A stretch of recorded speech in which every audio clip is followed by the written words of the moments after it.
Ang programang ito ay rated SPG. Striktong patnubay at gabay ng magulang ang kailangan. Maaaring may masiselang tema, lengguwahe, karahasan, sexual, horror o droga na hindi angkop sa mga bata. Kausap ni Dr. Denise itong si Lynette upang ito ay para matulungan. Dito na naunawaan ni Lynette ang lahat ng mga nangyayari sa kanya ay nagdulot lang pala ito ng depression at sa lahat ng kanyang mga pinagdadaanan na hindi maganda.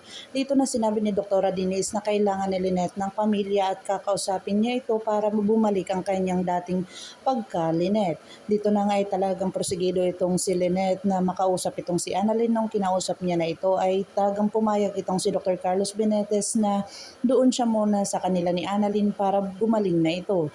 Dito na si Annalyn nagtataka kung bakit nagkaganoon ng kanyang ina kung saan hindi naman siya ganito nung una siyang umalis doon sa bahay nila.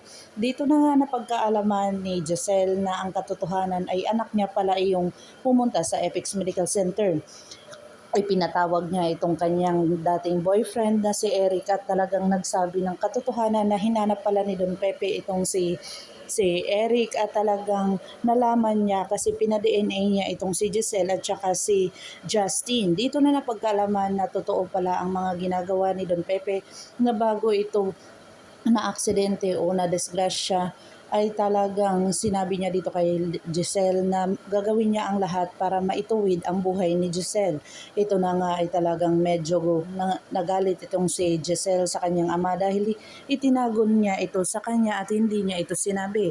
Pero nung kinumprontan niya nga itong si Eric ay talagang nagmamakaawa siya dito na sana pwede niyang alagaan muli ang kanyang anak at babawi siya dito at manghihingi siya ng tawad. Pakakabangan natin ang mga susunod pa na episode na ito. Ang abot may napangarap, mapapatawad pa ba kaya ni Justin ang kanyang inang nagtakwil sa kanya at nagpaampon sa kanya? Pakakabangan ang mga susunod pa. Kung bago lang po kayo sa akin channel, please like, share, and subscribe para ma-update po kayo sa mga susunod pa. Yun lamang po at maraming salamat.